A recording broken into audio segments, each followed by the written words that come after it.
In the distant reaches of the galaxy, where lawless space fleets ruled the darkest corners of the universe, Captain Zorak had carved out a reputation that made even the bravest souls tremble. Known throughout the star systems as the Dark Phantom, his name alone was enough to send shivers through the spines of merchant crews and military personnel alike. His sleek, obsidian vessel, the Oblivion's Shadow, was a harbinger of destruction, appearing seemingly from nowhere to strike without mercy or hesitation. The year was 3578, an era when humanity had spread across thousands of planets, forming powerful alliances and rebel factions that constantly struggled for dominance. The galactic landscape was divided between the prosperous core systems, where technology and wealth flourished under the protection of the Stellar Alliance, and the Outer Rim, a lawless expanse where pirates like Zorak reigned supreme. Zorak hadn't always been the merciless pirate captain who now terrorized the shipping lanes. Once, he had been Julian Zorak, a promising young officer in the Alliance fleet. But that was before the Battle of Arcturus, before he had watched his entire squadron die due to a commander's arrogant miscalculation, before he had been left for dead on a desolate moon, branded a deserter when he miraculously survived. The Alliance had taken everything from him, his family, his honor, his future, and in return, he had sworn to take everything from them. For 15 years, he had kept that promise. His crew, a collection of outcasts, criminals, and former soldiers with their own grievances against the Alliance, followed him with unwavering loyalty. Not out of love or respect, but out of fear and the promise of wealth, Zorak didn't care. He had long ago stopped caring about anything beyond revenge and the cold comfort of power. "Captain, we've detected a transport vessel entering Sector 7, announced his first mate. Vex, a towering Cretan with steel-gray skin and 6 amber eyes that gleamed in the dim light of the bridge. Signatures suggest it's Alliance, but something's off. It's not following standard protocols. Zorak's lips curled into a cruel smile. Interesting. Show me. The holographic display flickered to life, revealing a sleek, white vessel adorned with golden trim. Definitely Alliance design. But as Vex had noted, its behavior was peculiar. It was traveling without escort, its course erratic, as if trying to avoid detection by both official channels and pirate scanners. "What's a pretty little ship like that doing in this dangerous neighborhood?" Zorak mused, stroking his scarred jawline. "Prepare the boarding party. I want to know what they're hiding." As the Oblivion's Shadow closed in on its prey, Zorak felt the familiar rush of anticipation. Another successful raid, another blow against the Alliance, another step closer to filling the void inside him that never seemed to diminish no matter how much wealth or power he accumulated. Little did he know that this particular raid would change everything. The attack was swift and brutal, as all of Zorak's operations were. The Shadow's advanced cloaking technology allowed them to approach undetected until they were close enough to disable the transport's engines with a precisely targeted ion blast. The white ship shuddered to a halt, its systems temporarily paralyzed. "They're not responding to hails," Vex reported, "but I'm detecting multiple life forms, and that's strange." "What is it?" Zorak demanded, buckling his plasma blade to his belt as he prepared to lead the boarding party himself. "There's another ship's energy signature inside their hangar, much smaller, but it doesn't match any Alliance registry I've ever seen." Zorak's eyes narrowed. A smuggling operation? The Alliance getting their hands dirty? The thought amused him. All the more reason to see what they're up to. The boarding went according to plan. At first, Zorak and his team breached the airlock and encountered minimal resistance. Most of the crew were civilians, scientists rather than soldiers, who surrendered immediately. But as they pushed deeper into the ship, they encountered something unexpected, signs of an earlier attack. Bodies of Alliance security personnel lay sprawled in corridors, their wounds not from Zorak's crew. "Someone beat us to it," growled Krell, Zorak's security chief, a former Alliance commando whose face was perpetually hidden behind a tactical mask. "Recently, too, these bodies aren't cold yet." Zorak frowned. He didn't like unknowns. Stay alert, find whoever did this and whatever they were after. They found their answer in the central laboratory. A squad of black-armored soldiers with no identifying insignia were attempting to break into a sealed chamber. At their center stood a tall figure in ornate combat armor, directing the operation. "We need her alive," the figure was saying. "The Emperor won't accept failure." Zorak signaled his team to hold position, observing the scene. These weren't Alliance troops, nor were they typical pirates or mercenaries. Their equipment was too advanced, their discipline too evident. Before he could decide on a course of action, the sealed doors to the chamber suddenly burst outward in an explosion of energy, sending the black-armored soldiers flying. From within the chamber emerged a slender figure wielding what appeared to be a staff crackling with blue energy. The figure, clearly female despite the environmental suit she wore, moved with extraordinary grace, dispatching 2 more soldiers before they could react. "Secure the princess," shouted the commander, raising a weapon. In that moment, several things happened at once. The woman turned, her helmet's visor reflecting the commander's approaching form. Zorak, acting on instinct rather than conscious thought, stepped from cover and fired his blaster, catching the commander in the shoulder. And the ship's automated security system, finally rebooting after the ion blast, activated with a blaring alarm. Chaos erupted. The black-armored soldiers turned their attention to Zorak's crew, opening fire. The woman with the energy staff hesitated only briefly before taking advantage of the confusion to make a break for the corridor leading to the hangar bay. "After her!" the wounded commander shouted to his troops. Zorak didn't know why he did what he did next. Perhaps it was because he hated the arrogance in the commander's voice, so reminiscent of the Alliance officers he despised. Perhaps it was simple opportunism. If this woman was valuable enough to kidnap, she might be worth something to him. Or perhaps, buried deep beneath layers of bitterness and rage, some fragment of the man he had once been responded to, the desperation he had glimpsed in her eyes. "Vex, Krell, with me," he ordered. "The rest of you, keep these soldiers busy." They intercepted the woman at the hangar bay, where she was desperately trying to access a small, elegant craft, the unregistered ship his sensors had detected. 3 black-armored soldiers had reached her first and were attempting to subdue her. Her energy staff had been knocked away, but she fought with surprising skill for someone of her slight build. Zorak and his officers dispatched the soldiers efficiently. The woman turned to face them, her stance defensive despite her obvious exhaustion. "If you're here to capture me too, you should know I won't be taken alive," she declared, her voice distorted by her helmet's speaker but unmistakably determined. Zorak holstered his weapon in a deliberate gesture. "I'm not with them, but this ship is about to become very unpleasant as more of their friends arrive. If you want to leave, I suggest you come with me now." Her hesitation was palpable. "Why would you help me?" A good question, and one Zorak didn't have a proper answer for. "Let's just say I enjoy disappointing people like them." Decide quickly. A distant explosion rocked the ship, making the decision for her. "Lead the way," she said. They made it back to the shadow with pursuers close behind. As they disengaged from the transport ship, Zorak caught a glimpse of a much larger vessel emerging from hyperspace, a warship of unfamiliar design, bristling with weapons. "Get us out of here," he ordered his navigator. "Random jump coordinates." Only when they were safely in hyperspace did Zorak turn his attention back to their unexpected passenger.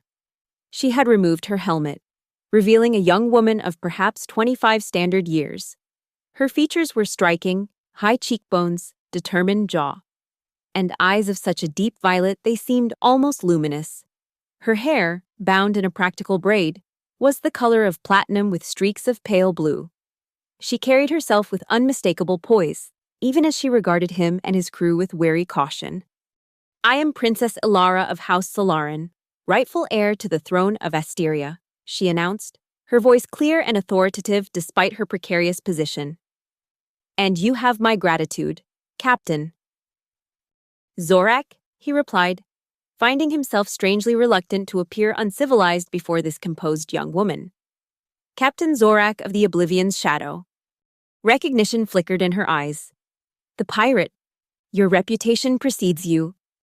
As does yours, apparently, Your Highness, he countered.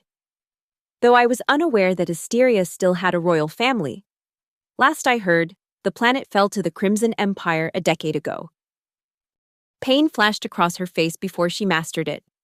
Asteria has fallen, yes, but its people remain, scattered across the galaxy. And as long as I live, the Empire's claim to our world will never be legitimate. Zorak leaned back, studying her with newfound interest. And that's why they want you. A symbol to rally the resistance. More than a symbol, she corrected him. I am the last keeper of Asteria's greatest secret, the reason the Empire invaded in the first place. Before she could elaborate, Vex interrupted. Captain, we're being followed. The warship has tracked our hyperspace signature. Zorak cursed. That should be impossible. Not for the Crimson Empire, Alara said grimly. Their technological capabilities exceed even the Alliance's. Then we'll have to be cleverer than them. Zorak decided. Set course for the Carillion Nebula. We'll lose them in the ionic storms. As his crew rushed to comply, Zorak turned back to the princess. It seems you've brought trouble to my doorstep, Your Highness. Instead of cowering or apologizing, she met his gaze directly. I did not ask to be born to my position, Captain, any more than you asked for whatever circumstances made you what you are. But I accept the responsibilities that come with it. If you wish to abandon me at the nearest port, I understand. But know that the Empire will not stop hunting me, and they'll eliminate anyone who has helped me. There was something in her unflinching courage that stirred an emotion Zorak had thought long dead. Respect. Then I suppose we'd better make sure they don't catch either of us.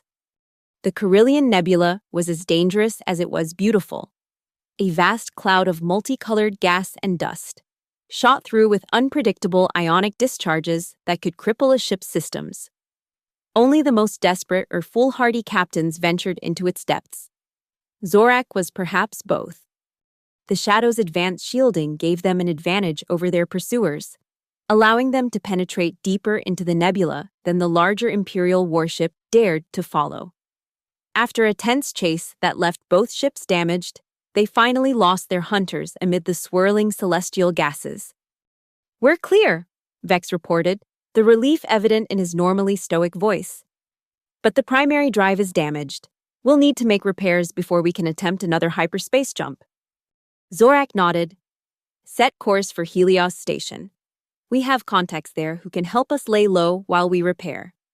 Helios Station was one of the many lawless outposts that dotted the border between Alliance space and the Outer Rim. A haven for smugglers, mercenaries, and anyone looking to disappear. Zorak had done business there many times before and had paid enough bribes to ensure a welcome reception. As they limped toward the station, Zorak found Alara in the ship's small observation lounge, staring out at the hypnotic swirls of the nebula. You should rest, he told her. We'll reach Helios Station in about 10 hours. She turned to face him, and he was struck again by the intensity in her violet eyes.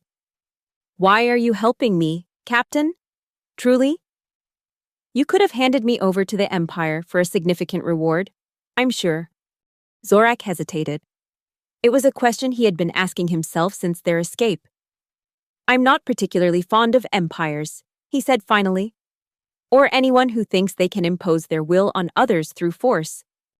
Yet you're a pirate, she observed without judgment. You take what you want through force. I take from those who can afford to lose, he countered, then immediately wondered why he felt the need to justify himself to her. The Alliance, corporations, the wealthy who prosper while others suffer. They're the real pirates, just with better public relations. A small smile touched her lips. A philosophical pirate, how unexpected. Despite himself, Zorak felt an answering smile tug at his scarred face, an unfamiliar sensation. Don't tell my crew, I have a reputation to maintain. Her expression grew serious again. The men who tried to capture me, they're from a faction within the Crimson Empire called the Obsidian Guard. They answer directly to Emperor Valerian himself. They won't stop hunting us.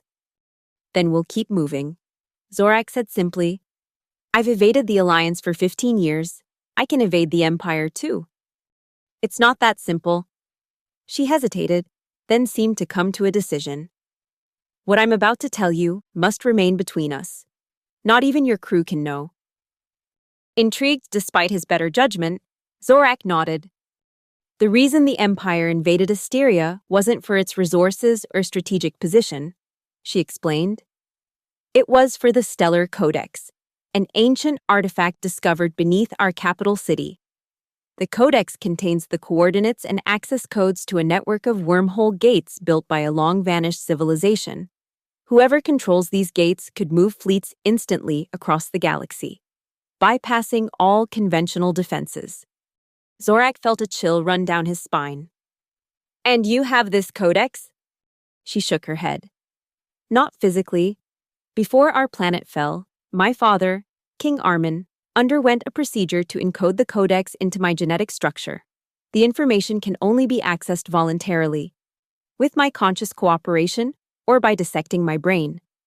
The clinical way she described her potential fate made Zorak's blood run cold. That's why they want you alive. Yes, and why I cannot fall into their hands. The Empire would use the gates to conquer not just the Outer Rim, but the Alliance territories as well. Billions would suffer under their rule. Zorak turned away, his mind racing. This was far bigger than a simple rescue or even his ongoing vendetta against the Alliance.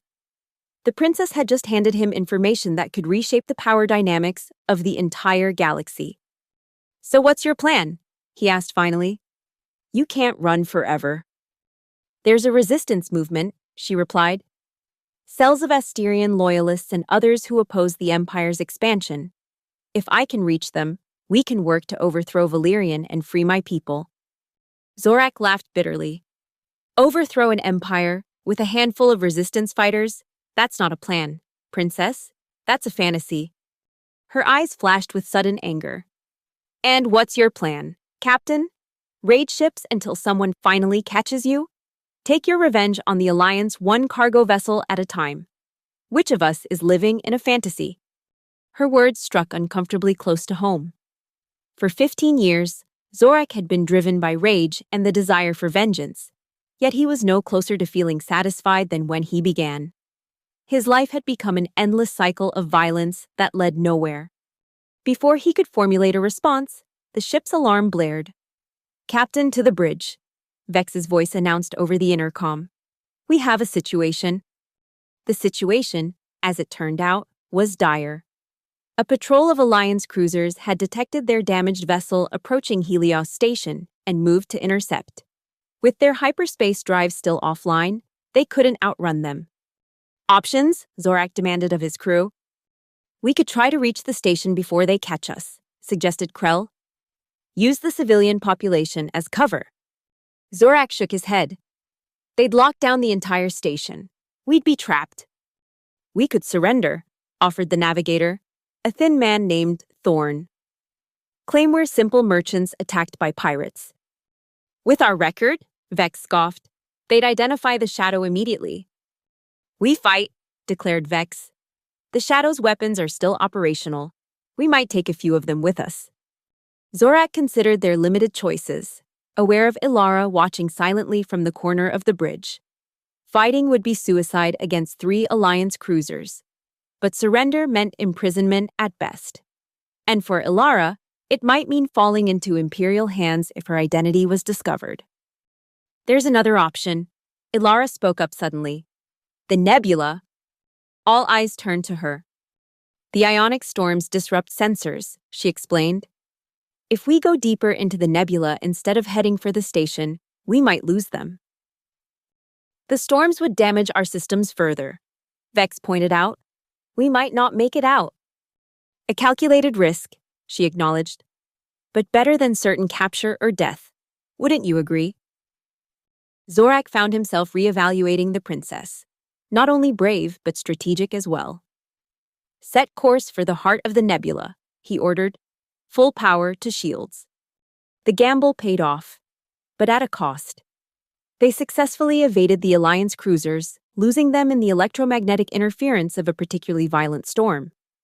But the Shadow sustained critical damage to its remaining systems, leaving them adrift in one of the most dangerous regions of space with minimal life support and no propulsion.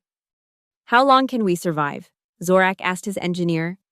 A diminutive woman named Saika, whose six-fingered hands moved constantly as she calculated. "Life support is at 30% capacity," she reported grimly. "With minimal usage, maybe 3 days, but the temperature will drop significantly within 24 hours. Can we repair the engines?" She shook her head. "Not without parts we don't have." Zorak processed this information with the calm of a man who had faced death many times before. "Send out a distress signal on the smuggler's frequency. One of our associates might be in range." "That's risky," Krell warned. "The Alliance might pick it up too." "We're dead if we do nothing." Zorak replied simply. "I'm open to better suggestions." No one offered any. As the hours passed, the temperature aboard the Shadow dropped steadily. The crew gathered in the central mess hall, where they could conserve heat and share the emergency rations. Zorak noticed Ilara moving among his people, offering encouragement and helping distribute thermal blankets. It was not the behavior he would have expected from royalty. "Your crew respects you," she observed when she finally settled beside him. "Despite your harsh exterior, you must treat them well." Zorak shrugged. "I pay them fairly and don't get them killed unnecessarily. In this life, that counts as benevolence." She studied him with those penetrating violet eyes. "You weren't always like this. A pirate." It wasn't a question, but he answered anyway. "No. Once I was a fool who believed in things like honor and duty." He didn't know why he was telling her this. Perhaps the cold was affecting his judgment. "I served in the Alliance fleet for 8 years, rose to the rank of commander." "What happened?" The question was gentle, without demand. Yet Zorak found himself responding. "The Battle of Arcturus. My squadron was sent on what was supposed to be a routine patrol. We encountered a Cygnan warship, the first contact with their species. I advocated for caution, for attempting communication. My superior officer ordered an immediate attack." His voice hardened. "The Cygnans decimated us.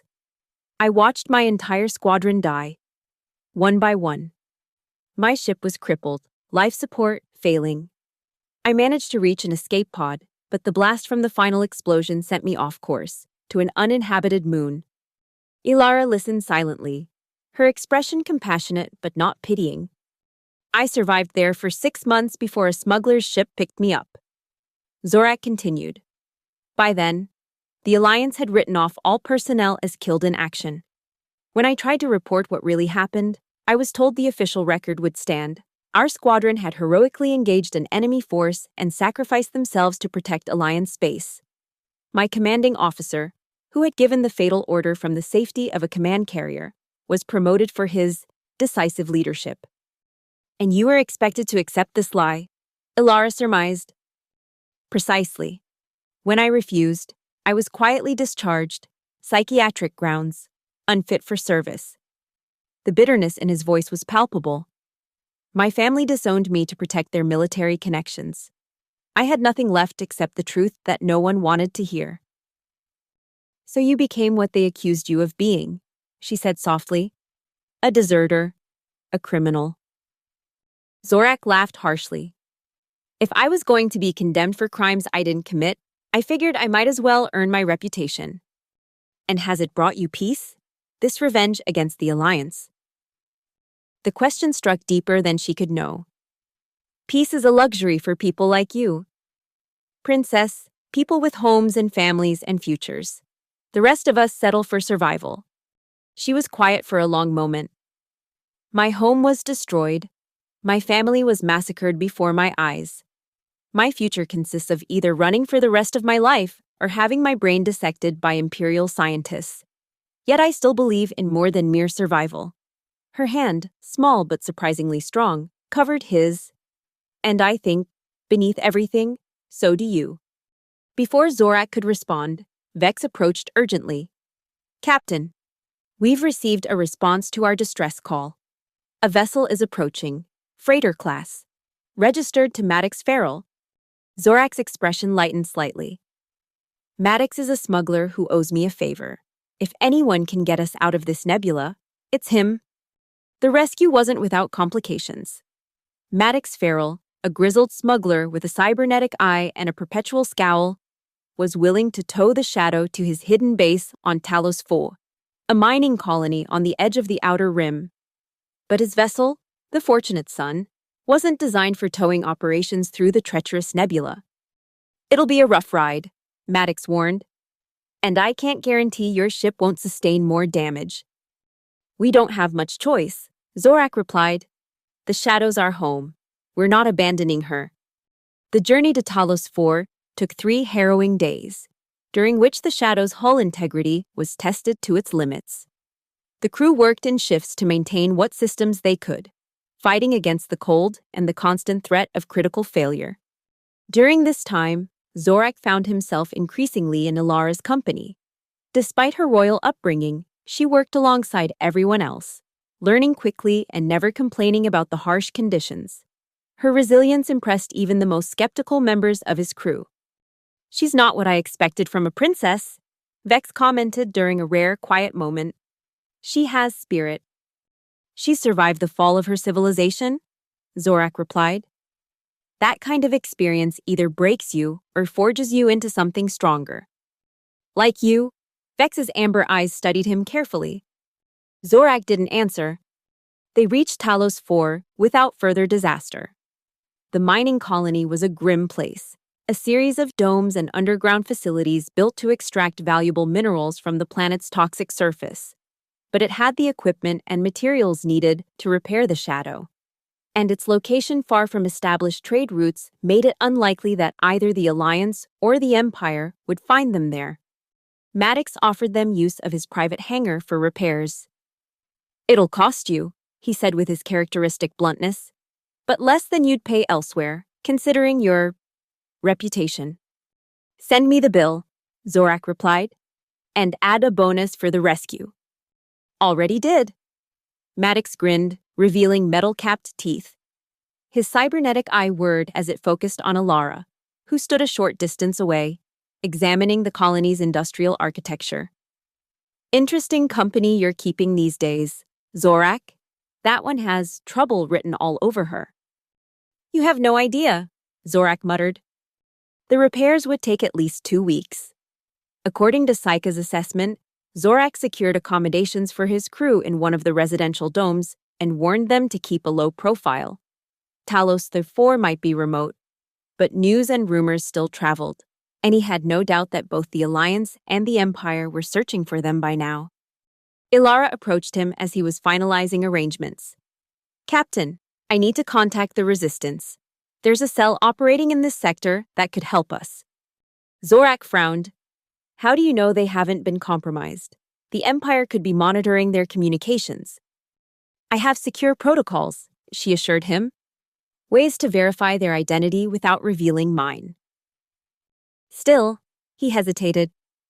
Even if they are legitimate, bringing them here puts my crew at risk. I understand your concern, she said, but I can't simply hide indefinitely. The information I carry is too important. Zorak studied her determined expression. Let me think about it. In the meantime, we both need rest. It's been a long few days. Later that night, unable to sleep in the unfamiliar quarters, Zorak wandered the dimly lit corridors of the residential dome. The mining colony operated on a continuous cycle, but the artificial night period brought a relative quiet as most of the population rested. He found himself at a small observation area, a reinforced transparent steel window looking out over the rugged, poisonous landscape of Talos 4. The planet's twin moons cast an eerie blue glow over the rocky terrain, strangely beautiful despite its deadly nature. It reminds me of Asteria, in a way, came Ilara's voice from behind him. She joined him at the window, her platinum and blue hair loose around her shoulders. Not in appearance, Asteria was a world of oceans and floating cities, but in feeling, beauty and danger intertwined. You should be resting, he said, though without much force. As should you. She smiled faintly. Yet here we both are. They stood in companionable silence for a time, watching the poisonous mists swirl across the landscape. I've been thinking about what you said. Zorak finally spoke. About believing in more than survival. And? I'm not sure I remember how.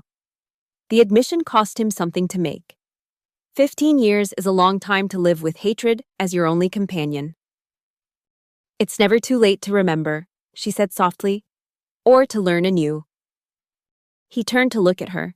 This princess without a kingdom who still carried herself with such dignity and purpose? How do you do it, after everything you've lost? How do you keep faith? Because the alternative is to surrender to despair. She answered simply. And that would mean they've truly won. Not just conquered my world, but my spirit as well. I refuse to give them that victory. Something stirred in Zorak's chest, an emotion he had not permitted himself to feel in many years. Hope, perhaps, or simply admiration for her indomitable will. Before he could respond, a piercing alarm shattered the quiet. Red emergency lights began to flash throughout the corridor. What's happening? Ilara asked, instantly alert. Zorak was already moving toward the nearest communication panel. Security alert, he reported after checking the system. Unknown vessels have entered orbit. The colony is going into lockdown. They raced back to their assigned quarters, where they found Vex organizing the crew. Imperial ships, he reported grimly. At least 3 destroyers and multiple landing craft. They're claiming to be conducting a routine inspection for contraband, but we know what they're really looking for. Zorak finished. He turned to Ilara. How did they find us? She shook her head, distressed. I don't know. I haven't contacted anyone since we arrived. It doesn't matter now, Krell interjected. We need to move. The Shadow isn't space-worthy yet, but we might be able to commandeer another vessel. No, Zorak decided. The colony's security systems will have sealed all hangars and docking bays. Our best option is to hide until they complete their search and leave. And if they don't leave? Asked Sika. Then we improvise, Zorak replied, with more confidence than he felt. They split into smaller groups to avoid detection, planning to rendezvous at an abandoned mining tunnel Maddox had mentioned as an emergency escape route. Zorak went with Ilara, leading her through service corridors and maintenance shafts to avoid the main thoroughfares where Imperial troops would concentrate their search. As they navigated the industrial underbelly of the colony, Ilara whispered, I'm sorry for bringing this danger to you and your crew. You didn't ask to be hunted, he replied, checking around a corner before signaling her to follow. And I didn't have to help you. We all make our choices. Still, She broke off as the sound of armored footsteps echoed from an adjoining corridor. They pressed themselves into a shadowed alcove, barely breathing as a patrol of black-armored Obsidian Guard soldiers marched past. They're conducting a thorough search, Zorak murmured once the patrol had passed. We need to move faster. They had almost reached the rendezvous point when disaster struck. Rounding a corner, they came face to face with a squad of Imperial soldiers led by a tall figure Zorak recognized with a chill. The commander from the Alliance transport, now wearing the full regalia of an Obsidian Guard captain. Well, the man said, his voice coldly satisfied as he leveled his weapon at them. The princess and her pirate protector, Emperor Valerian, will be most pleased. Zorak didn't hesitate. He shoved Ilara behind him and drew his blaster in one fluid motion, firing at the overhead pipes. Steam and coolant erupted in a blinding cloud, giving them momentary cover. Run! He shouted to Ilara, turning to provide covering fire. She hesitated only briefly before sprinting down the corridor. Zorak followed, ducking energy bolts as the Imperial soldiers gave chase. They raced through the maintenance tunnels, alarms blaring all around them as the colony's systems registered weapons fire. They burst into a large cargo area just as another patrol appeared at the far end. Trapped between two forces, Zorak pulled Ilara behind a stack of crates. We can't outrun them all, he said grimly, checking his blaster's charge. I'll hold them off. You find the others. I'm not leaving you, she declared firmly. This isn't a debate. Princess, your mission is too important and you're too important to sacrifice yourself, she interrupted, her violet eyes fierce. We find another way, together. Before Zorak could argue further, the crates sheltering them exploded in a barrage of energy fire. The force of the blast threw them both several meters across the cargo bay. Zorak landed hard, his vision blurring. Through the haze of pain, he saw Ilara sprawled motionless nearby. Take them alive, ordered the Obsidian Guard captain as his troops advanced. The princess must not be harmed. Struggling to remain conscious, Zorak dragged himself toward Ilara. She was breathing, but stunned from the impact. With the last of his strength, he positioned himself between her and the approaching soldiers, raising his blaster in a final, defiant gesture. The captain laughed. Admirable, but futile. Lower your weapon, pirate, and perhaps the Emperor will be merciful. I've never been good at following orders, Zorak replied, his finger tightening on the trigger. Before either could act, the cargo bay doors exploded inward with a deafening boom. Through the smoke and debris charged Vex, Krell, and the rest of Zorak's crew, weapons blazing.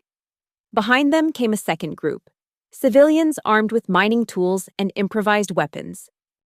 The locals don't appreciate Imperial intrusion, called Maddox, appearing beside Zorak and helping him to his feet. Bad for business. The fight that followed was chaotic and brutal. The Imperials, though better equipped, were caught by surprise and outnumbered by the combined forces of Zorak's crew and the colony's miners. Zorak recovered enough to join the battle, fighting his way to Ilara, who had regained consciousness and was defending herself with a fallen soldier's weapon. In the midst of the melee, Zorak found himself face-to-face with the Obsidian Guard captain. The Imperial officer attacked with precision and skill, driving Zorak back with a series of vicious blows from an energy baton. You're nothing but a common criminal, the captain snarled. How dare you interfere in Imperial matters? I've been called worse, Zorak replied, parrying a strike that would have crushed his skull. And I've never much cared for empires. They fought across the cargo bay, the captain's superior training matched by Zorak's raw determination and experience. But gradually, the Imperial gained the upper hand. A powerful blow knocked Zorak's weapon away, and a follow-up strike sent him crashing to the floor. The captain stood over him, energy baton raised for a killing blow. Die knowing you failed her, he sneered. A blinding flash of blue energy struck the captain squarely in the chest, sending him flying backward. Ilara stood there, her recovered energy staff humming with power, her expression coldly resolute.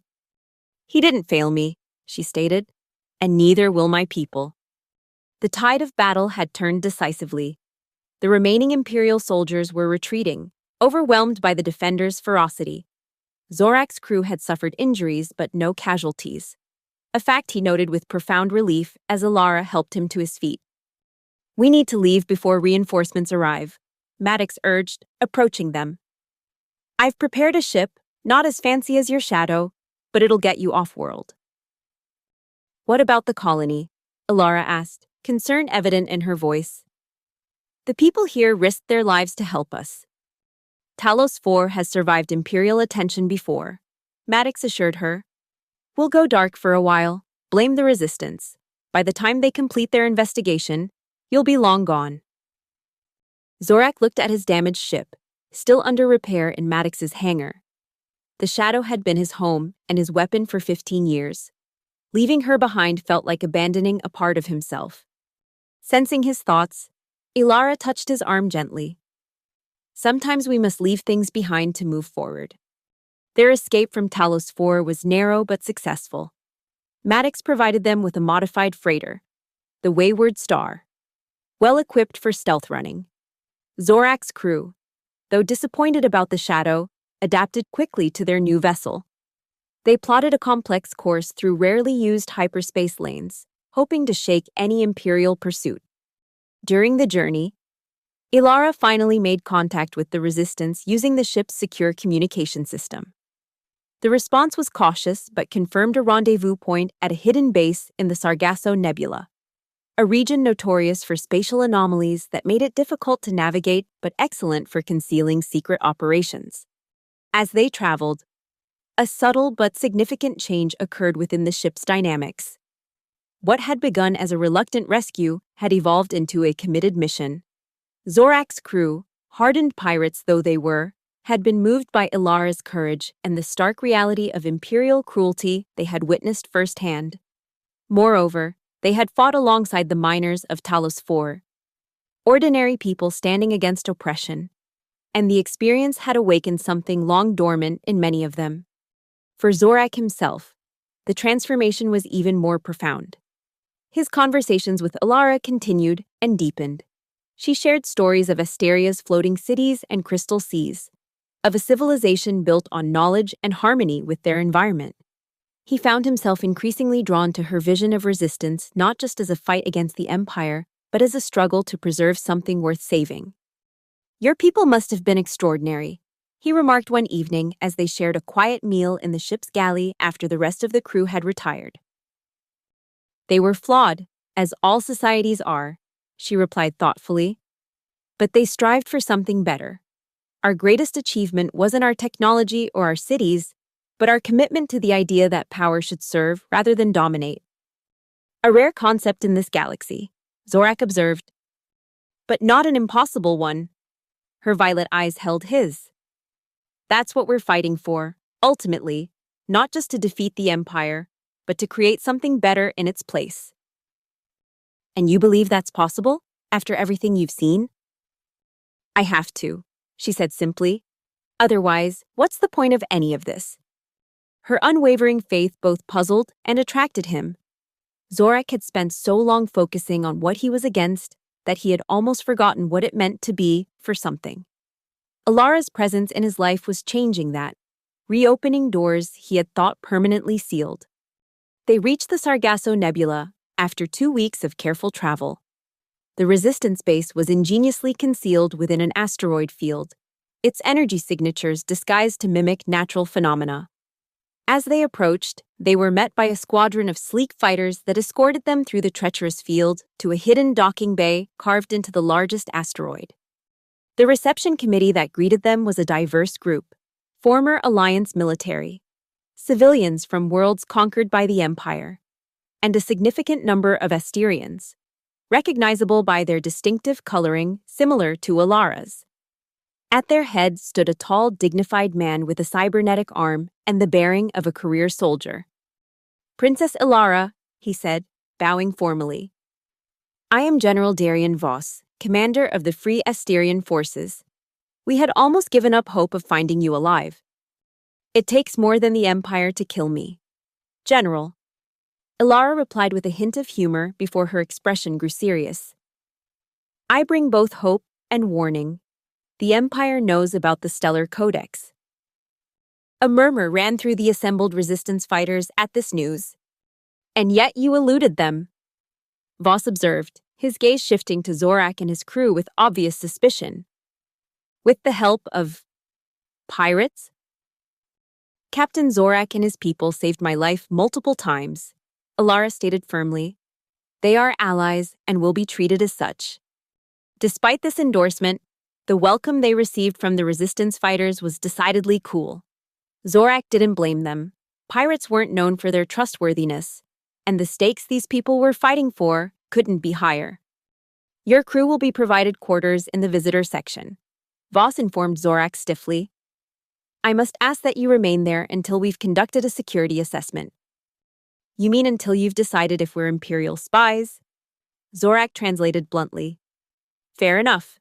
But just so we're clear, we go where she goes." He nodded toward Ilara. "We didn't come this far to abandon her now."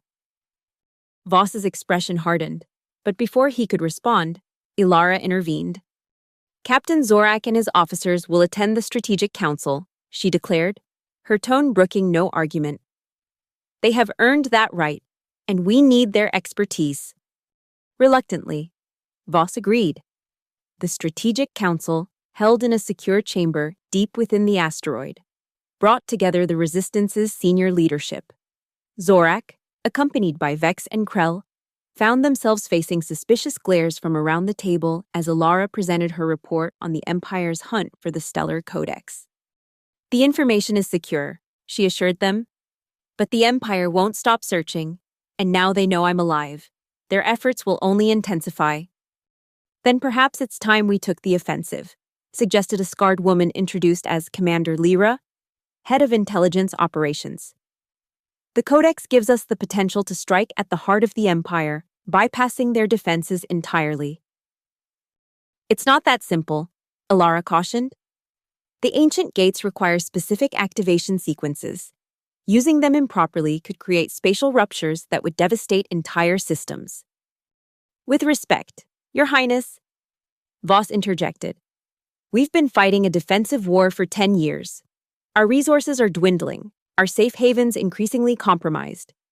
If the Codex offers a way to end this conflict decisively, we must consider it." The debate continued, growing increasingly heated.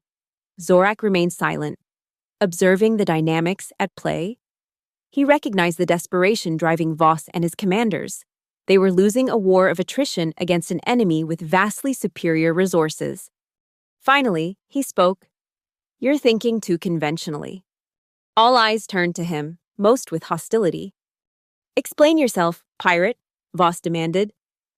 "You're planning either to hide indefinitely or to launch a direct assault using the gates." Zorak said, "Neither will work. The Empire will find you eventually if you hide, and a frontal attack would be suicide, even with the element of surprise." "And what would you suggest?" Lyra asked, her tone challenging but interested. "Information warfare," Zorak replied. "The Empire's strength is its appearance of invincibility. But empires are built on control. Control of resources, territories, and most importantly, information. If you want to defeat them, start by breaking that control." He outlined a strategy focusing on exposing imperial atrocities, disrupting their propaganda, and demonstrating their vulnerability through precisely targeted operations rather than full-scale assaults. Make the populations of their conquered worlds see the Empire as foreign occupiers rather than legitimate rulers. Create internal resistance that stretches their forces thin. "And how would the Codex factor into this?" Voss questioned, still skeptical but clearly considering Zorak's words. "Use it selectively," Zorak advised. "Small strike teams appearing where they least expect, hitting critical infrastructure and disappearing before they can respond. Not to win battles, but to create an atmosphere of uncertainty and fear among their leadership." The council debated Zorak's suggestions vigorously. To his surprise, several of the commanders began to support aspects of his strategy, recognizing the wisdom in an asymmetric approach against their more powerful enemy. Ilara watched the discussion with thoughtful attention, intervening occasionally to redirect or clarify points. When the council finally adjourned without a firm decision but with a commitment to develop a comprehensive plan incorporating elements of multiple approaches, she fell into step beside Zorak as they left the chamber. "You impressed them," she observed quietly. "Even Voss, though he'd never admit it." Zorak shrugged. "I've spent 15 years studying the weaknesses of large, bureaucratic organizations like the Alliance. The principles apply to the Empire as well." "It's more than that," she countered. "You showed them a perspective they needed, how to fight not just with weapons but with strategy and psychology." Her hand briefly touched his arm. "Thank you." The following days established a pattern. During daylight hours, Zorak and his crew were gradually integrated into the resistance operations, sharing their expertise in stealth running, electronic countermeasures, and unconventional tactics. Evenings often found Zorak and Ilara together, sometimes discussing strategy, sometimes simply sharing stories of their very different lives. A month into their stay, a breakthrough occurred. Commander Lyra's intelligence network intercepted communications revealing that Emperor Valerian himself would be visiting a recently conquered world to oversee the installation of a new planetary governor, a rare appearance outside his heavily fortified capital. "This is the opportunity we've been waiting for," Voss declared at an emergency council meeting. A strike team using the Codex's gate could infiltrate the ceremony and eliminate Valerian. Assassination? Ilara questioned, troubled. Is that who we are now? It's war, Your Highness. Voss replied grimly. And sometimes victory requires difficult choices. The council divided on the issue, with many supporting Voss's direct approach while others expressed concerns similar to Ilara's. When Zorak's opinion was sought, he surprised even himself with his response. Killing Valerian won't end the Empire, he said. It might even strengthen it by creating a martyr. But capturing him, forcing him to answer for his crimes before representatives of the worlds he's conquered, that would strike at the very foundation of imperial authority. His suggestion sparked intense debate, but eventually won support, particularly from Ilara, who advocated passionately for a mission that would reveal the truth about the Empire rather than simply continuing the cycle of violence. The operation was planned meticulously over the next 2 weeks. Using the Stellar Codex, Ilara would open a temporary gate allowing a small team to bypass Imperial defenses and infiltrate the ceremony. Zorak, despite Voss's objections, would lead the actual capture team, while resistance forces created diversions elsewhere in the system to confuse the Imperial response. The night before the mission, Zorak found Ilara on an observation platform overlooking the nebula, its swirling colors casting an ethereal light across her features. You should be resting, he said, echoing their conversation from Talos 4. She smiled faintly. As should you. He joined her at the railing. Having second thoughts? Not about the mission, she replied, but about what comes after. If we succeed tomorrow, it changes everything. The resistance becomes a legitimate government in waiting, and I become a queen, he finished for her. A role I was born to but never trained for, she admitted. My older brother was the heir. I was the spare, allowed the freedom to study science and history rather than governance. Now I find myself responsible for the future of not just Asteria, but potentially many worlds. You'll rise to it, Zorak said with conviction. I've seen you lead. Your people trust you not because of your title, but because of who you are. She turned to face him fully. And what about you?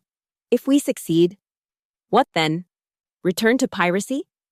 The question had been haunting him. The man he had been when he first encountered Ilara, bitter, vengeful, concerned only with his own survival, seemed increasingly foreign to him now. I don't know, he answered honestly. For so long, my purpose has been defined by what I'm against. I'm not sure I remember how to be for something. You're all ready for something, she said softly. You fought alongside these people, shared your knowledge, risked your life for a cause larger than yourself. That's not the action of a man who only knows how to destroy. Their eyes held, and in that moment, something unspoken passed between them, an acknowledgement of feelings that had grown during their shared journey. Impulsively, Zorak reached out, his scarred hand gently touching her cheek. She leaned into the contact, her eyes closing briefly. Whatever happens tomorrow, she whispered, know that you've already redeemed yourself in my eyes, not through grand gestures, but through the daily choices to be better than your past. The mission began at dawn.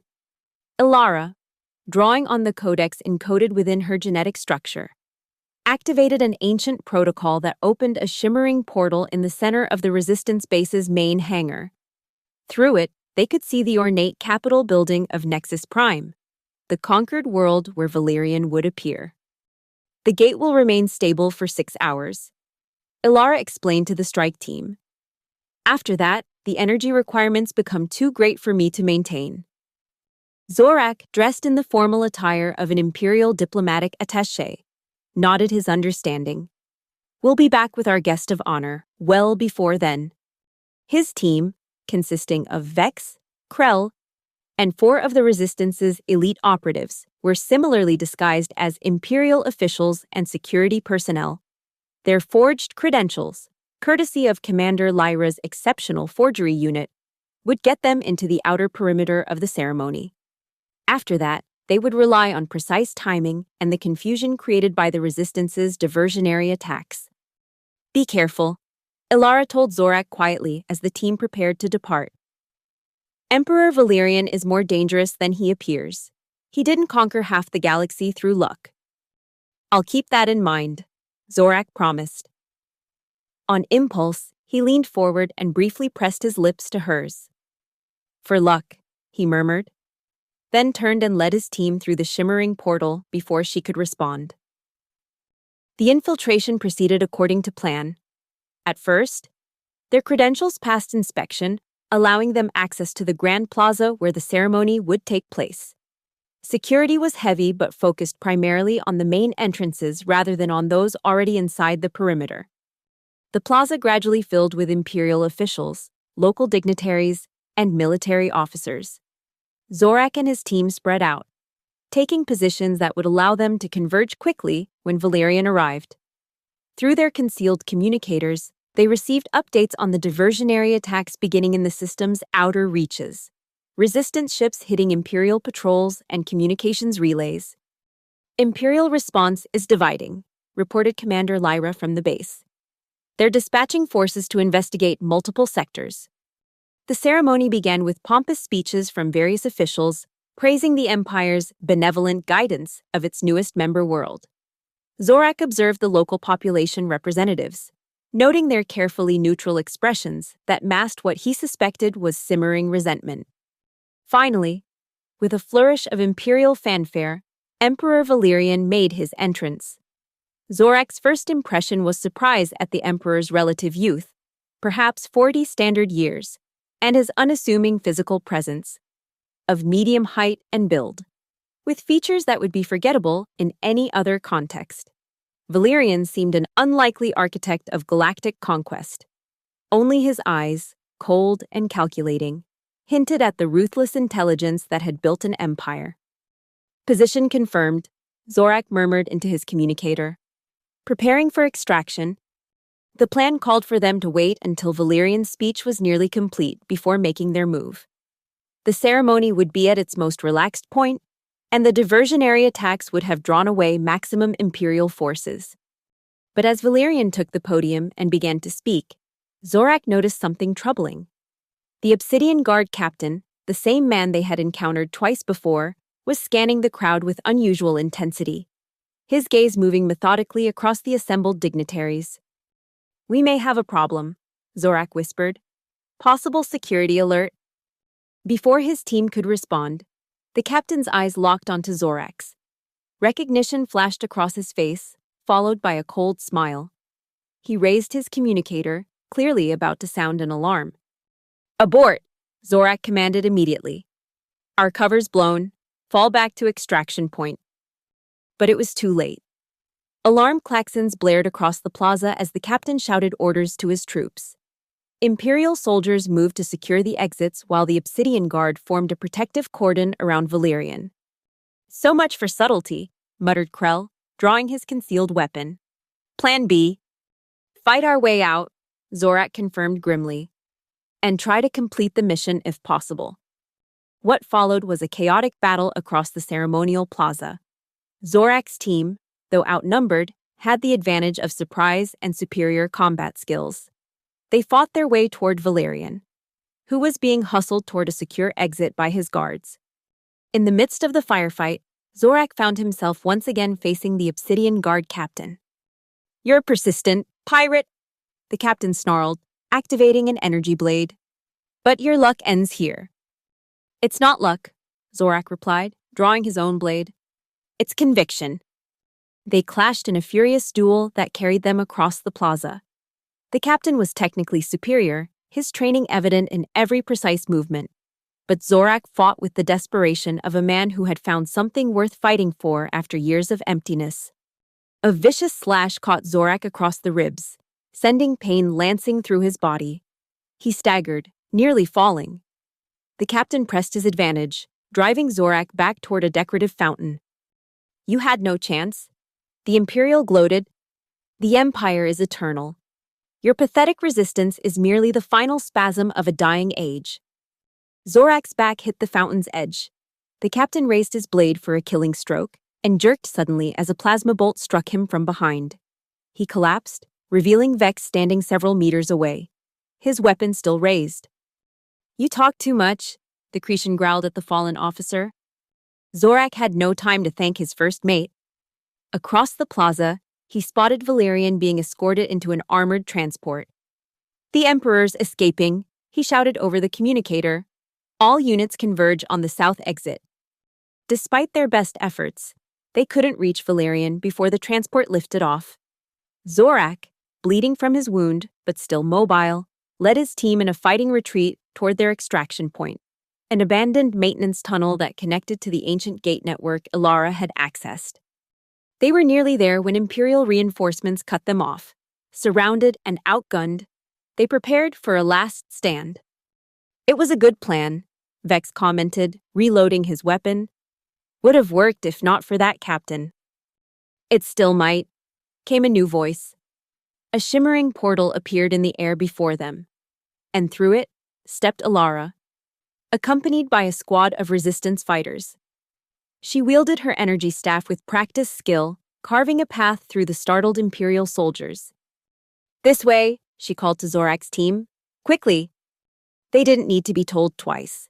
Fighting their way to the portal, they leapt through one by one. Zorak, ensuring his people went first, was the last to reach it. As he prepared to jump, a plasma bolt struck him in the shoulder, spinning him around. He fell backward through the portal, which closed instantly behind him. He landed hard on the floor of the Resistance base's hangar, gasping with pain. Ilara was instantly at his side, her face tight with concern. "Medical team, now!" she shouted, cradling his head. "Hold on, Zorak. Just hold on." He tried to speak, to apologize for the mission's failure, but darkness was closing in at the edges of his vision. The last thing he saw before consciousness fled was Ilara's violet eyes filled with tears. And the last thought that crossed his mind was how strange it was that someone should weep for a pirate. Zorak drifted in and out of consciousness for what seemed like an eternity. Fragmented memories and fever dreams blended with brief moments of clarity when he would glimpse concerned faces hovering over him. Vex's alien features twisted with worry. Krell's masked visage maintaining its usual stoicism, and most frequently, Ilara, her expression alternating between determination and fear. When he finally woke fully, he found himself in the medical bay of the Resistance base. His body felt as though it had been taken apart and reassembled incorrectly, but the burning pain of his wounds had subsided to a dull ache. "Welcome back to the land of the living," said a gruff voice. Dr. Kova, the Resistance's chief medical officer, a portly man with cybernetic eyes, checked the readouts on the medical equipment surrounding Zorak's bed. "You had us worried for a while there. Took 3 surgeries to repair all the damage." "How long?" Zorak's voice was a rasp. 2 weeks, the doctor replied.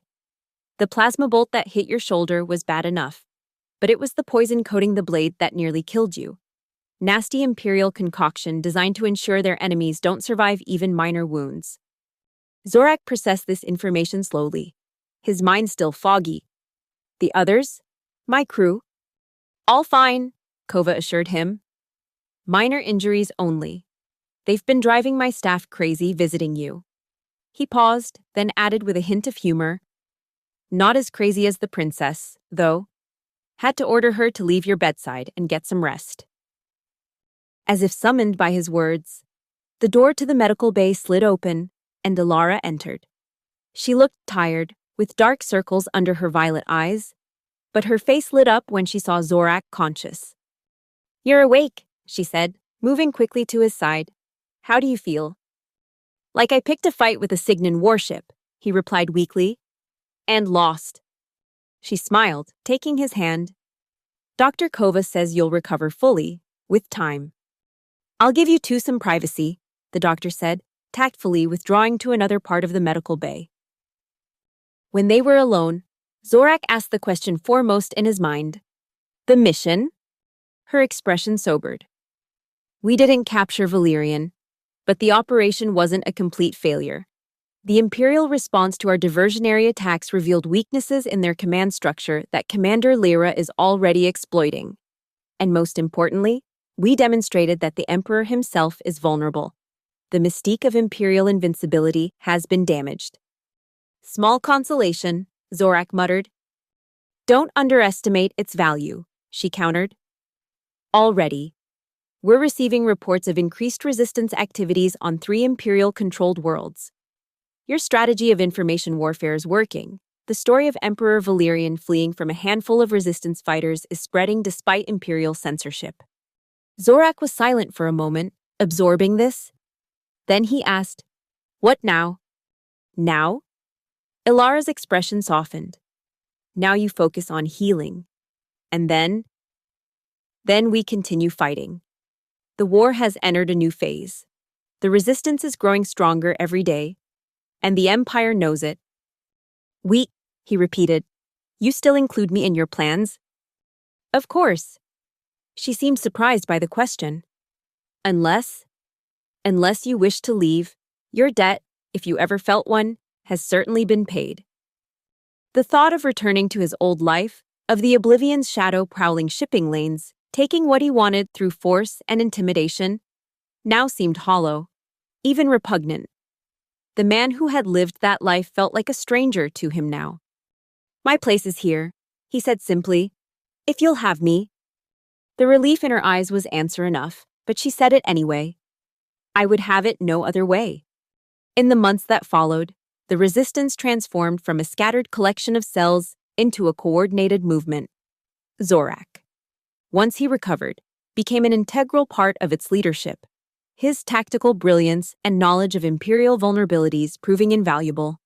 His crew integrated into resistance operations with surprising ease, finding purpose in a cause greater than mere survival.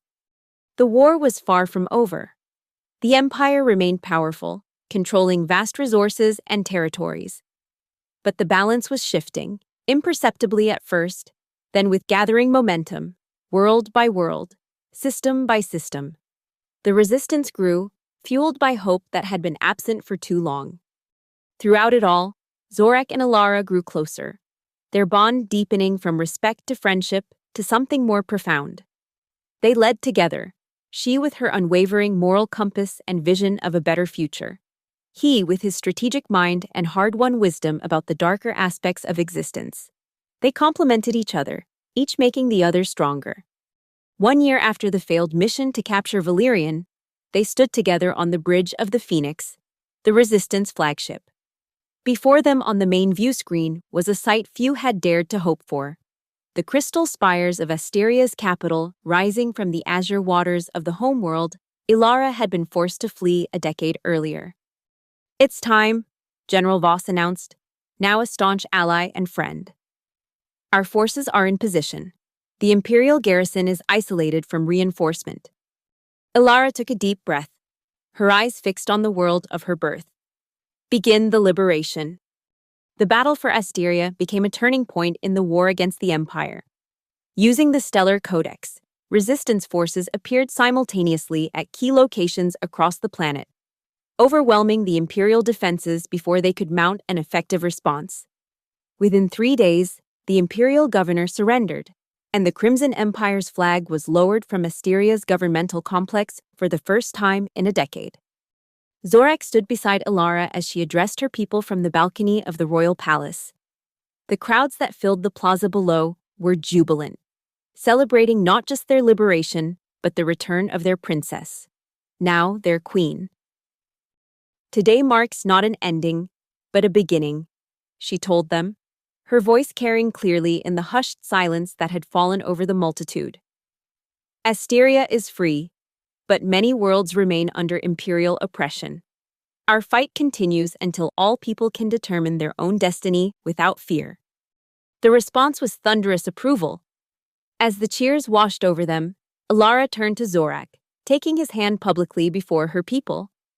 "I couldn't have done this without you," she said, her voice pitched for his ears alone.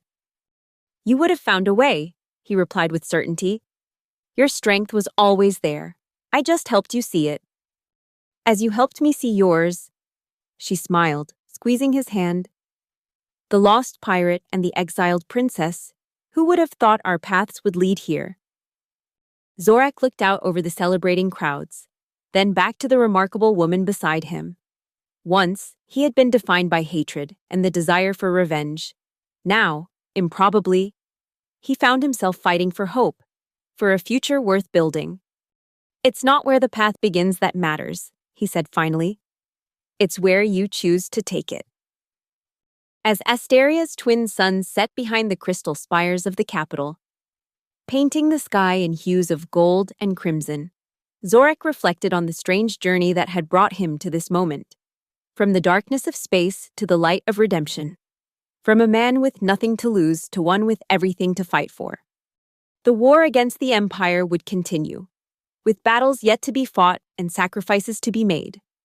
But for the first time in more than 15 years, Zorak looked to the future not with bitterness, but with hope. Whatever came next, he would face it not alone, but with Ilara and the cause they both now served. The ruthless space pirate who had once terrorized the void had found something he never expected.